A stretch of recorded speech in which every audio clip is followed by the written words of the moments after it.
ادریس علیہ السلام ملک الموت سے ایک دفعہ کہنے لگے تو میرا یار نہیں بن جاتا؟ اللہ ہی بھلا کرے. حضرت اسرائیل کو کہنے لگے دوست بن جو، بن جاتے ہیں، دوستی ہو گئی. فرمانے لگے یار موت کا ذائقہ کیسے چکھاتا ہے؟ کہنے لگا میں آپ کو چکھا دیتا ہوں. آپ کو موت کا ذائقہ چکھایا اور دوبارہ پھر روح ڈال دی. آپ اٹھ کے بیٹھ کے کہنے لگے دوزخ تو دکھا. نے وہ بھی دکھا دی.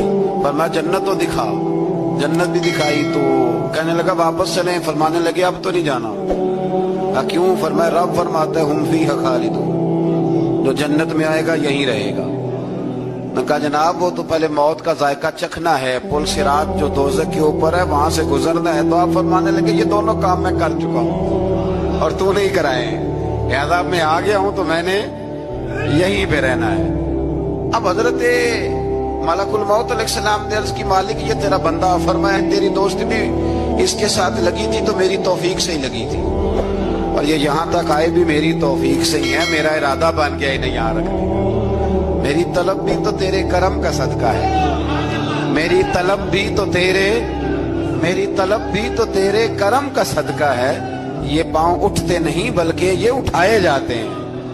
حضرت ابو ادریس خولانی رحمت اللہ علیہ حضرت معاذ بن جبل کے شاگرد تھے، تابعی بزرگ تھے. فرماتے ہیں کہ میں جب سے حضرت معاذ بن جبل کی صحبت میں بیٹھا نا تو برے کاروباروں سے میری طبیعت و چاٹ ہو گئی. کئی کاروبار میں دیکھتا تو جھوٹ بولنا پڑتا، اس میں بڑا کچھ کرنا پڑتا تو مجھے ڈر آتا. آپ فرماتے ہیں میں نے نا بڑی کوشش کی پر میری مرضی کا کام مجھے صوفی کاہل نہیں ہوتے. فرماتے ہیں میرے اندر طاقت تھی کہ میں حلال کما کے بچوں کو کھلاؤں پر میری مرضی کا کام نہیں ملتا تھا. حد ہو گئی. اور جب انسان نیکی کی طرف آتا ہے تو کچھ نہ کچھ آزمائشیں ضرور آتی ہیں. یہ پکی بات ہے، پکی بات. جب وہ غلط ملت کر رہا ہوتا ہے تو اس کو لگتا ہے سارا کچھ صحیح ہے، جب سیدھا ہوتا ہے تو بہت ساری پریشانیاں بھی ضرور آتی ہیں. یہ مزاج ہے دین کا. آپ فرماتے ہیں میں پریشان رہنے لگا، حالات خراب ہونے لگے، آزمائش سخت ہونے لگی، کاروبار بند ہو گیا، کام ہی کوئی نہیں ملتا تھا. میری بیوی ناراض رہنے لگی. ہلکا ہلکا تو اس نے مجھے کہنا شروع کیا، پھر جلال میں آ گئی. اور ایک دن مجھے کہنے لگی اگر آج نانا کچھ لے کے آئے تو بچے لے کے میکے چلی جاؤں گی. آپ فرماتے ہیں میں بڑا پریشان ہوا، نکل گیا فجر پڑھ کے کام کی تلاش میں. میں نے ظہر تک تلاش کیا لیکن مجھے کام نہ ملا.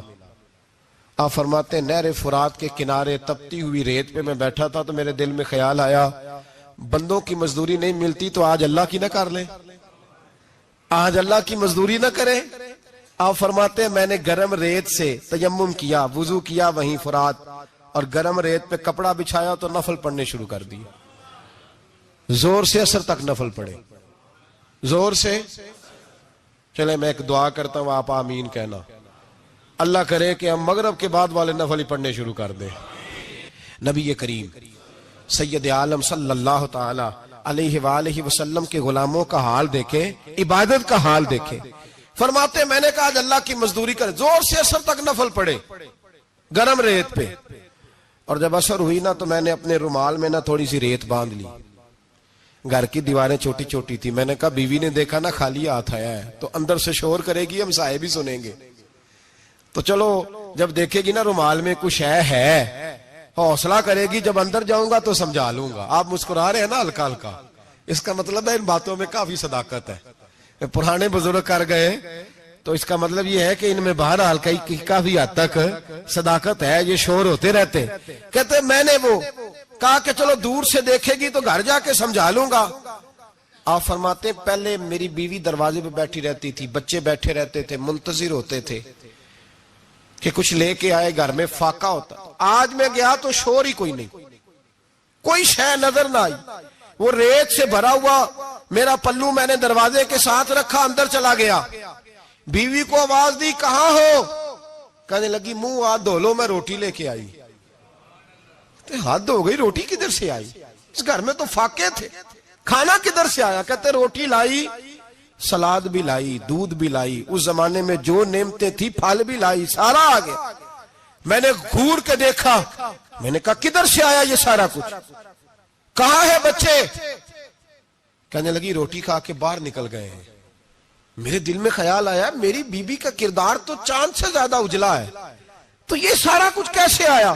میں نے کہا یہ کہاں سے آیا سارا کچھ؟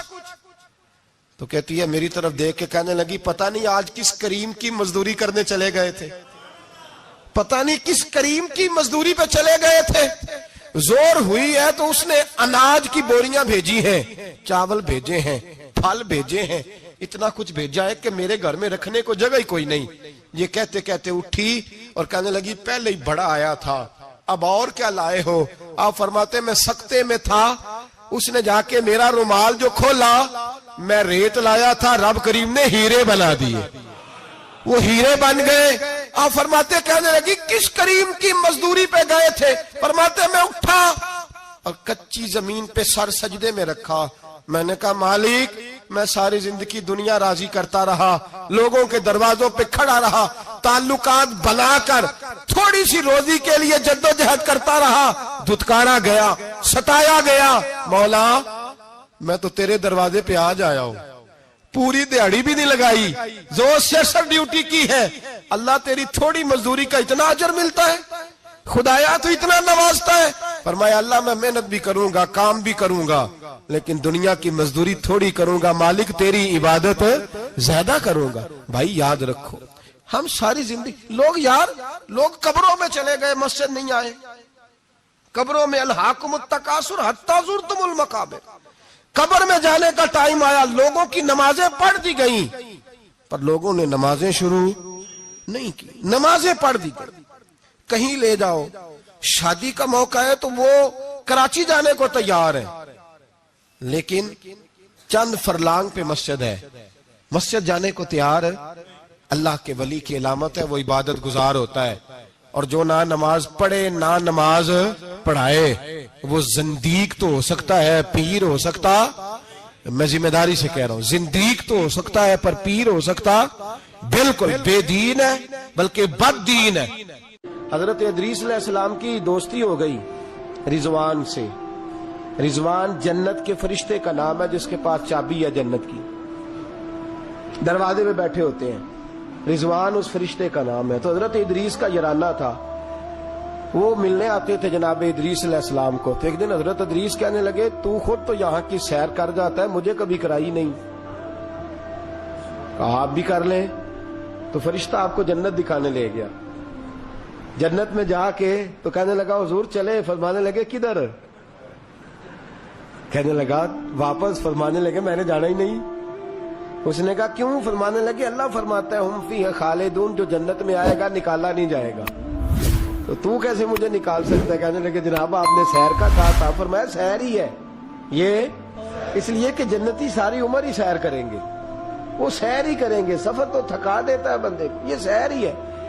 اب وہ فرشتے پریشان ہوئے تو رب کریم نے فرمایا وہ فرشتے تیرا اور اس کا یارانہ بھی میں نے لگوایا تھا، اور اس کو جنت کی سیر پر آنے کی خواہش بھی میں نے ہی پیدا کی تھی، اور تو کون ہوتا ہے میری بغیر اجازت دروازہ کھول سکے؟ بلوایا بھی میں نے ہی تھا، اور یہ جو میں نے کہا نا اڑ جا، یہ توفیق بھی میری ہوئی ہے، میری طلب بھی تو تیرے کرم کا صدقہ ہے۔ یہ پاؤں اٹھتے نہیں بلکہ یہ اٹھائے جاتے ہیں، تو جب بلا لیا ہے جنت میں داخل کرا لیا ہے، اور جنت بھی وہ والی جس کو میرے رسول پاک کے قدموں نے جنت بنایا ہے، وہ جنت جس کو ریاض الجنہ کا لفظ دیا ہے، حضور نے جنت جس کو بنایا ہے وہاں تک پہنچ جائے۔ یہ ہے ارض جنت، یہ طیبہ کی زمین ہے ارض جنت، پر زمین کس کی ہے؟ کیسا عجیب معاملہ ہے، یہ ہے ارض جنت، یہ طیبہ کی اس پر پوری طرح قادر ہے، پوری طرح قدرت رکھتا ہے۔ فرمایا الذی خلق الموت، وہ جس نے موت کو خلق کیا، والحیات، اور جس نے زندگی کو بنایا، کس لیے؟ لیبلوکم ایکم احسن عملا، تاکہ تمہیں آزمائے کہ تم میں سے کس کا عمل بہتر۔ موت اور حیات، پیدا ہوتا ہے انسان، جوان ہوتا ہے، بڑا ہوتا ہے، پڑھائی کرتا ہے، کاروبار کرتا ہے، پتہ نہیں کون سے بد و جزر زندگی میں دیکھتا ہے، تو اللہ نے فرمایا اس کا ایک مقصد ہے، مقصد یہ ہے کہ پتہ چلے تم میں سے اچھے عمل کون کرتا ہے، تو ہم یہاں عمل کرنے آئے ہیں۔ قیامت کے دن جو بات ہوگی وہ اعمال کی ہوگی، مکان جائیداد کار کوٹھی کی بات نہیں ہوگی۔ تو اعمال، اچھا عمل، احسن عملہ کے تحت مفسرین نے لکھا ہے کہ کام نیکی کا جب بھی کرو ذرا زیادہ ہی اچھا کر کے کرو۔ وضو کرو تو سونا کر کے کرو، نماز پڑھو تو ذرا آج گئے پڑھنی جو ہے تو اب ذرا سونی کر کے پڑھو، قرآن شریف کی تلاوت کرو تو ذرا پیاری کر کے ذرا۔ میں مدرسے کے بچوں کے ساتھ کبھی کبھی بیٹھتا ہوں، ان سے بڑا کچھ سیکھنے کو ملتا ہے، تو کبھی کوئی بات ان کو کہنے کا بھی موقع ملتا ہے، تو میں انہیں کہا کرتا ہوں کہ ہمارے بزرگ، میری اماں جی جب قرآن مجید کھولتی تھی نا، تو جو وہ رنگ تھا نا بزرگوں کا، حالانکہ وہ حدیثوں میں ہم نے نہیں دیکھا، لیکن وہ کبھی ہم جا کے کوئی بات کرتے تھے نا تو تلاوت کے دوران تو وہ جلدی سے منہ پہ انگلی رکھتی تھی کہ چپ کرو میں قرآن پاک پڑھ رہی ہوں، اور پھر شنیل کا غلاف اور پھر اس غلاف کو علیحدہ چومنا، قرآن پاک کو علیحدہ چومنا، اور پھر اس کو ریل میں رکھنا، اور پھر کئی کر کے۔ تو ہم جو آج ہیں تو ہم اس عمل کو اتنا اچھا کر کے نہیں کرتے، بس ٹھیک ہے ہر وقت ہاتھ میں قرآن مجید رہتا ہے تو وہ رویہ نہیں، تو کام کرنا ہے تو اس کو کیا کریں، اچھا کر کے کریں، ذرا مزیدار کر کے کریں، عمل کریں تو ذرا بہترین عمل کریں۔ لیکن نبی کریم نے یہ نہیں فرمایا کہ میں تمہیں اخلاق سکھانے آیا ہوں، فرمایا میں اخلاق عالیہ کی تکمیل کرنے آیا ہوں، یعنی جو بڑا اخلاق ہے نا، احسن ترین عمل، اس کا میرے نبی پاک نے درس ارشاد فرمایا ہے۔ اس کا ایک صحابی نے پوچھا یا رسول اللہ صلی اللہ تعالی علیہ وسلم بہترین عمل کون سا ہے، بہترین عمل؟ تو حضور نے فرمایا بہترین عمل اس بندے کا ہے عمر لمبی ہو پر کام سارے ہی اچھے ہوں، یعنی تو احسن طریقے سے زندگی گزارے، اچھے طریقے سے تیرا وقت گزرے۔ تو عمل جب بھی کرے نا، دیکھے نا صدقہ اور خیرات کرنا ہے تو تانگ آ کے بھی تو کرنا ہی ہے نا، اور غریب کو 10 چکر گھر میں لگوا کے بھی تو کرنا ہی ہے نا، اس کو 6 دفعہ ڈانٹ کے بھی تو کرنا ہی ہے، تو کرنا ہے تو لہذا صحیح کر کے کر دو۔ مطلب وہ گھر میں خاتون خانہ نے کپڑوں کے لیے پیسے مانگ لیے تو 1.5 گھنٹے کے لیکچر کے بعد بھی تو دینے ہی ہے نا، کیا خیال ہے آپ کا؟ تو اگر وقت پہ دے دیے جائیں تو چلو معاملہ ذرا، یا تو نہ دیں بات ختم ہو گئی۔ تو اگر آپ نے 1.5 گھنٹے کے شدید احتجاج کے بعد بھی دینے ہی ہیں تو پھر یہ ہے کہ عمل کو اچھا کر کے کر لیں، ذرا اس میں خوبصورتی رہتی ہے۔ اللہ تعالیٰ سمجھنے کی توفیق عطا فرمائے۔ بڑے خوبصورت مضامین ہیں اس سورہ مبارکہ میں۔ آیت نمبر 19 میں اللہ نے فرمایا کہ کیا انہوں نے اپنے اوپر کبھی پر پھیلائے اور کبھی پر سمیٹے ہوئے پرندوں کو نہیں دیکھا؟ کیا تم نے کبھی دیکھا نہیں کچھ پرندے اوپر اڑتے ہیں تو پر پھیلائے ہوتے ہیں اور کچھ نے پر سمیٹے ہوتے ہیں؟ تو فرمایا ان کو فضا میں رحمان کے علاوہ کوئی روک نہیں سکتا، صرف ایک رب رحمان ہے جس نے انہیں فضا میں، یار جہاز آپ نے دیکھا اسے کون روکتا ہے؟ آپ یقین کریں کبھی اس پہ بیٹھا بندہ غور کرنے لگ جائے نا میں کہاں ہوں تو ہو سکتا ہے پریشان ہو جائے، کون روک کے رکھتا ہے اسے؟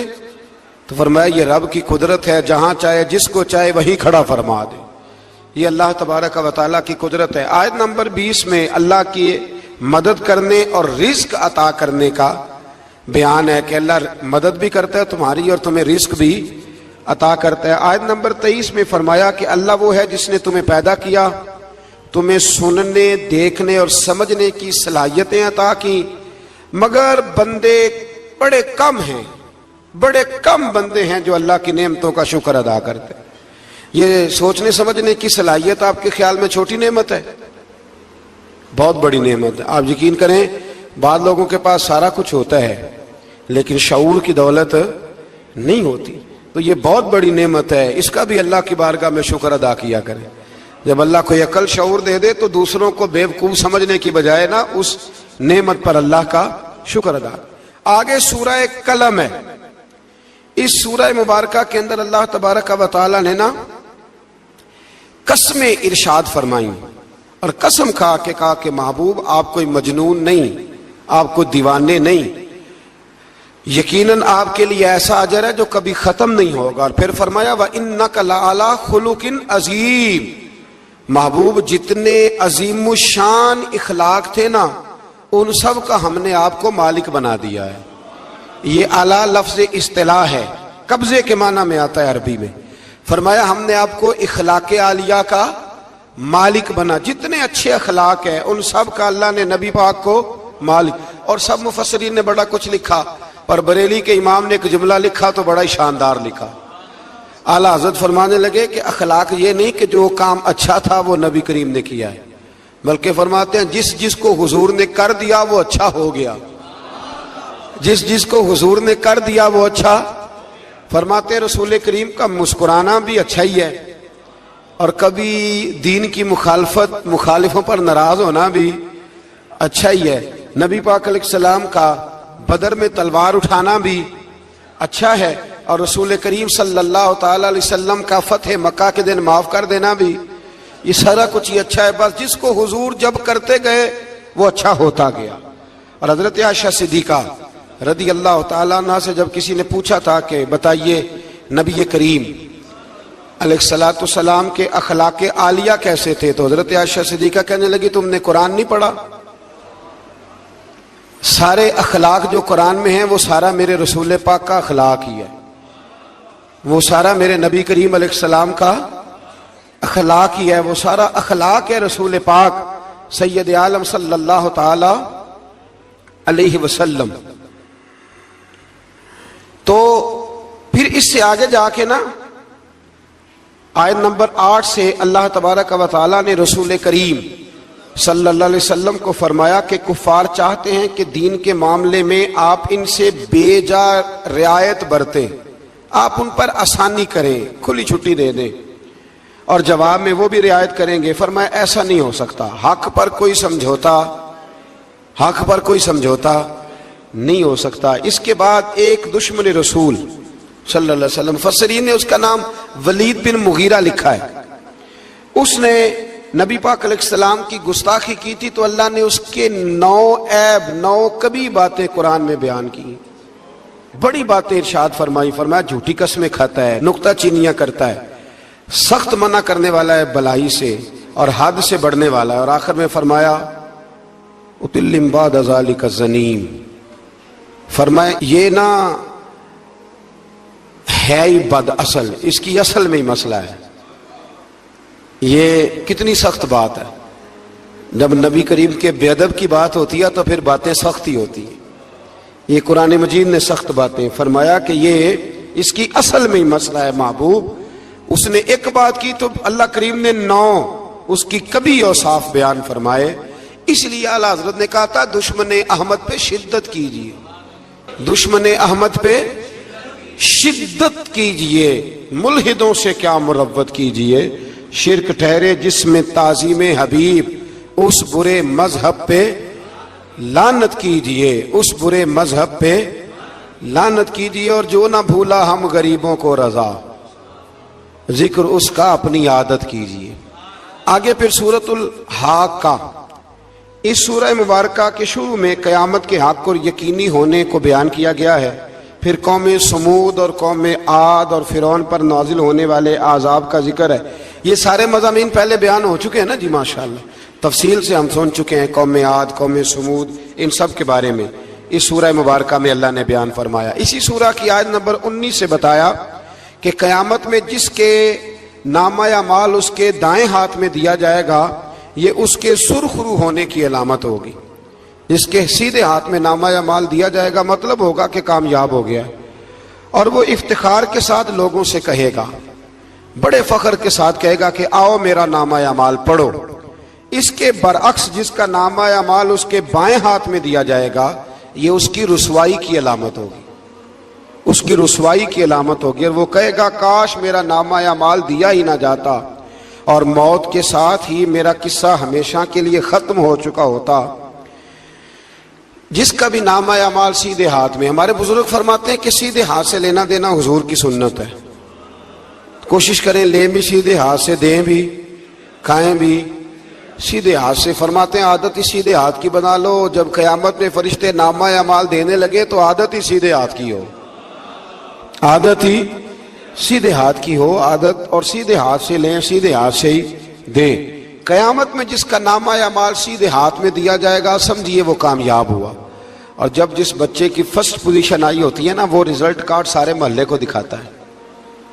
اور جو فیل ہو جاتا ہے وہ ابا جی کو بھی نہیں دکھاتا، وہ کہتے ہیں کہ وہ ابھی آیا نہیں، ملا نہیں۔ قیامت کے دن بھی جو کامیاب ہوں گے نا وہ دنیا کو بتائیں گے کہ اللہ نے فضل کر دیا، اور جو ناکام ہوں منہ چھپاتے پھریں گے۔ اللہ ہمیں پردہ پوشی عطا فرمائے۔ پھر آگے سورۃ المعارج ہے۔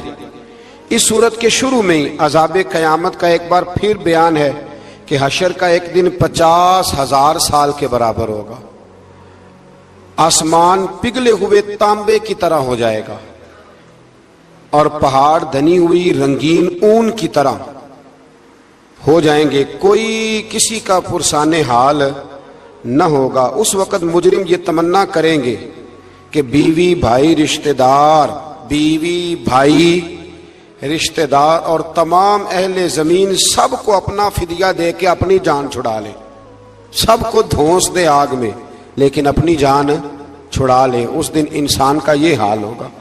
یہ جو کچھ لوگ، میں نے پہلے بھی کہا تھا کہ کچھ لوگ نا مذاق اڑاتے ہیں قیامت کے عذاب کا، قبر کے عذاب کا، یہ بات درست نہیں ہے۔ دیکھیں نا کہ اللہ تعالیٰ نے قرآن مجید کی واضح آیات میں عذاب کا ذکر فرمایا ہے۔ کیوں فرمایا ہے؟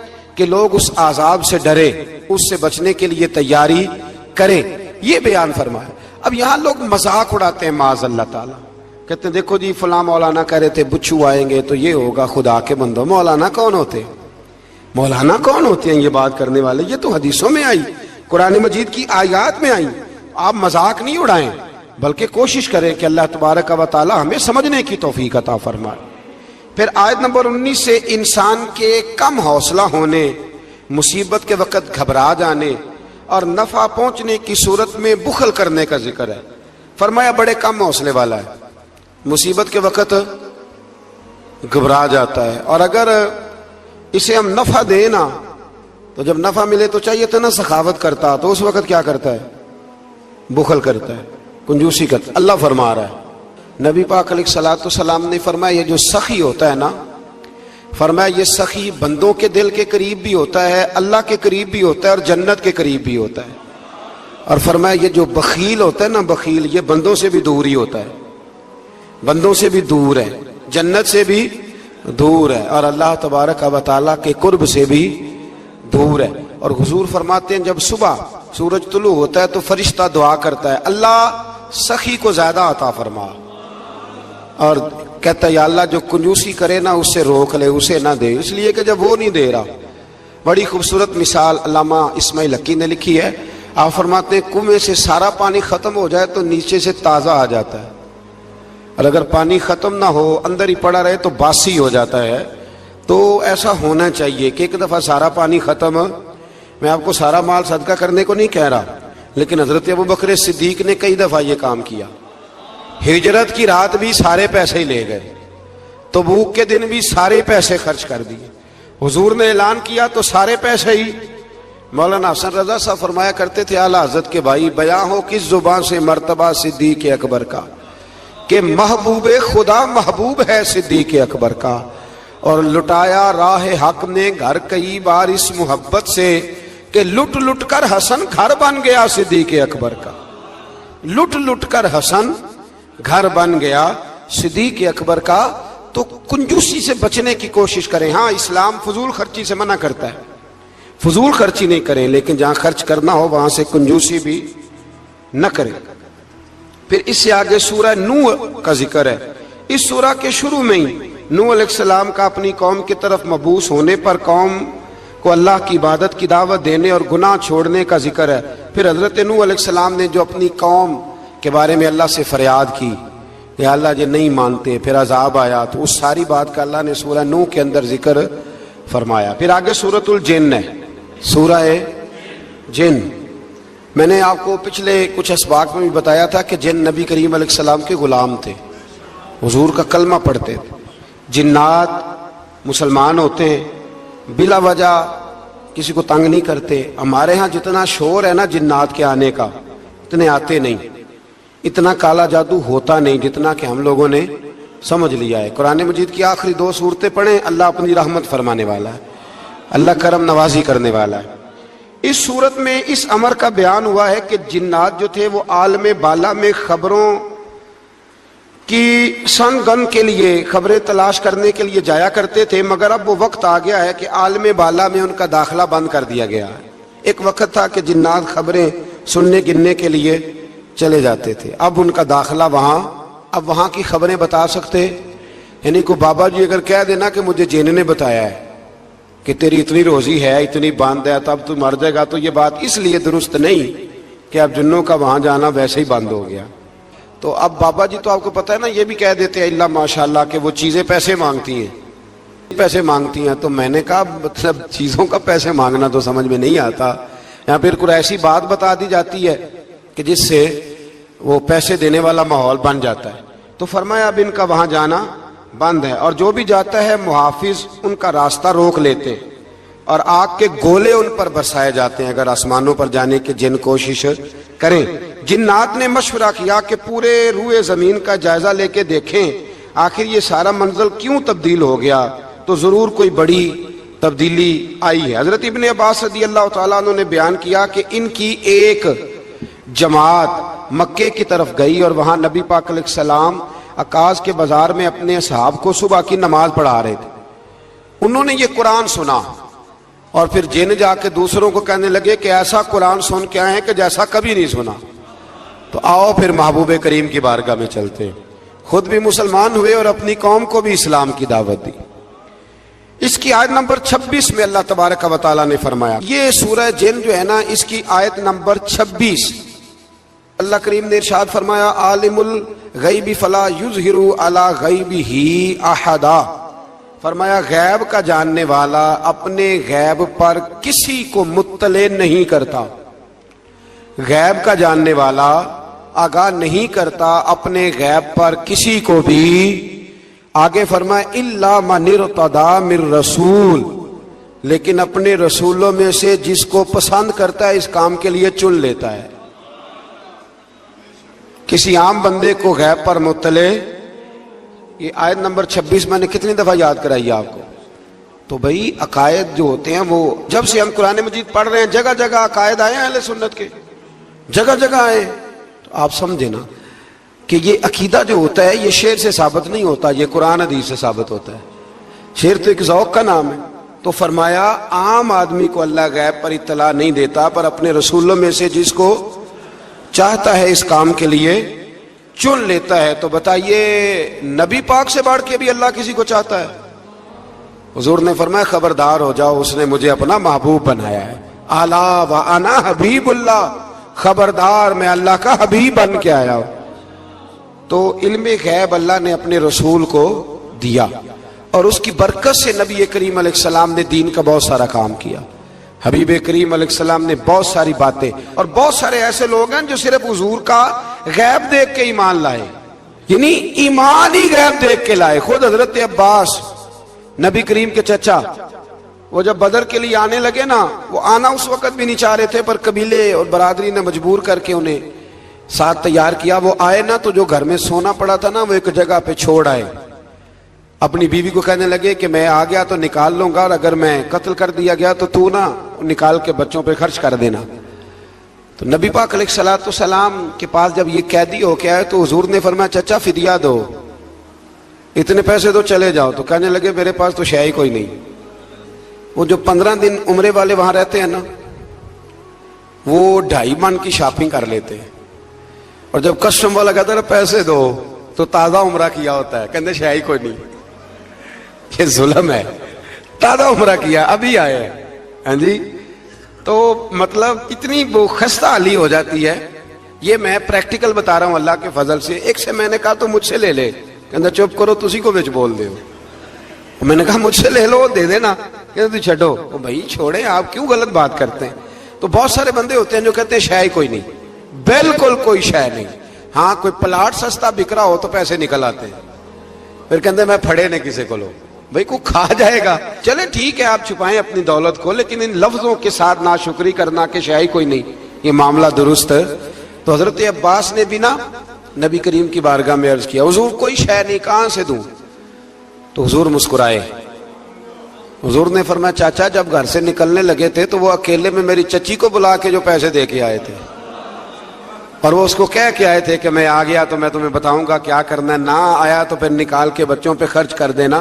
یہ سن کر حضرت عباس پہ راشا ہوا طاری، یہ سن کر حضرت حفیظ جلندری کہتے ہیں یہ سن کر حضرت عباس پہ راشا ہوا طاری کہ پیغمبر تو رکھتا ہے دلوں کی بھی خبرداری۔ خیال آیا مسلمان نیک و بد پہچان جاتے ہیں اور محمد آدمی کے دل کی باتیں جان جاتے ہیں، محمد آدمی کے دل کی باتیں جان جاتے ہیں۔ اور کوئی غیب تم سے نہا ہو بھلا جب خدا ہی نہ چھپا رہا، تم پر کروڑوں درود و سلام جب خدا ہی نہ چھپا رہا۔ کتنی عجیب بات ہے، یہاں بھی لوگ ترازو لے کے بیٹھے۔ اقبال سے کسی نے کہا کہ دو علماء کی بحث ہے، کہتا ہے حضور کو غیب نہیں، دوسرا کہتا ہے آؤ چلیں۔ تو اقبال کہنے لگے مجھے شرم نہ آئے گی میں وہاں چلا جاؤں جہاں لوگ میرے نبی کا علم تولنے کے لیے ترازو لے کے بیٹھے ہیں، حضور کا علم تول رہے ہو۔ اقبال کہنے لگے میرے نبی کے تو غلاموں کا علم نہیں تولا جا سکتا، تم حضور کے علم کی بات کرتے ہو۔ یہ تھوڑا سوچ سمجھ کے بات کرنی چاہیے، اور نص قطعی ہے قرآن پاک کی۔ ایک دن سجا لیا تھا میرے نبی پاک نے ممبر، فرمایا پوچھ لو پھر جو پوچھنا ہے پوچھو۔ تو حضرت عمر جیسے لوگ اٹھ کے کھڑے ہو گئے، کہا یا رسول اللہ ہم اللہ کے رب ہونے پہ راضی ہیں، آپ کے رسول ہونے پہ راضی ہیں، اسلام کے دین ہونے پہ حضور ہم بڑے راضی ہیں، ہم بڑے راضی ہیں۔ اس لیے یہ تو ایسا مسئلہ ہے کہ اس مسئلے کو دیکھ دیکھ کے لوگ مسلمان ہوئے۔ تو حضرت عباس کو جب حضور نے ساری بات بتائی نا تو حضرت عباس کہنے لگے فدیہ مرضی کا لے لینا پر پہلے مجھے کلمہ پڑھاؤ۔